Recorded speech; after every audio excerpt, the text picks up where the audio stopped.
بابا جان السلام علیکم ورحمۃ اللہ وبرکاتہ۔ میرا آپ سے یہ سوال ہے کہ منہ بھر کے اگر کہہ آ جائے تو کیا اس سے روزہ ٹوٹ جاتا ہے؟ جی بے شمار لوگ یہ سوال کرتے ہیں کہ آ جائے تو کیا روزہ ٹوٹ جاتا ہے، اور وہ پھر اس پریشانی میں بعض لوگوں کو تو میں نے دیکھا کہ وہ روزہ توڑ ہی دیتے ہیں کہ آ گئی، بجائے اس کے کہ مسئلہ سمجھ لیں وہ روزے کو ہی چھوڑ دیتے ہیں یا اس کو ختم کر دیتے ہیں۔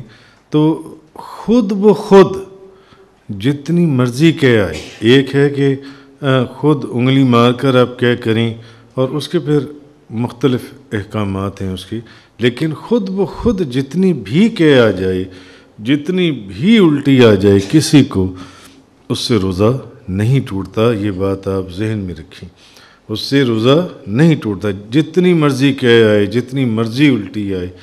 آپ وہ کتابوں میں لکھا ہے انہوں نے کہ بے شک بالٹی بھر کر الٹی کر دیں مگر اس سے روزہ نہیں ٹوٹے گا۔ اسی طرح جس طرح پہلے دوست نے کہا غیبت سے بھی روزہ نہیں ٹوٹتا، لیکن غیبت سخت بہت بڑا گناہ ہے، اس سے بچنا چاہیے۔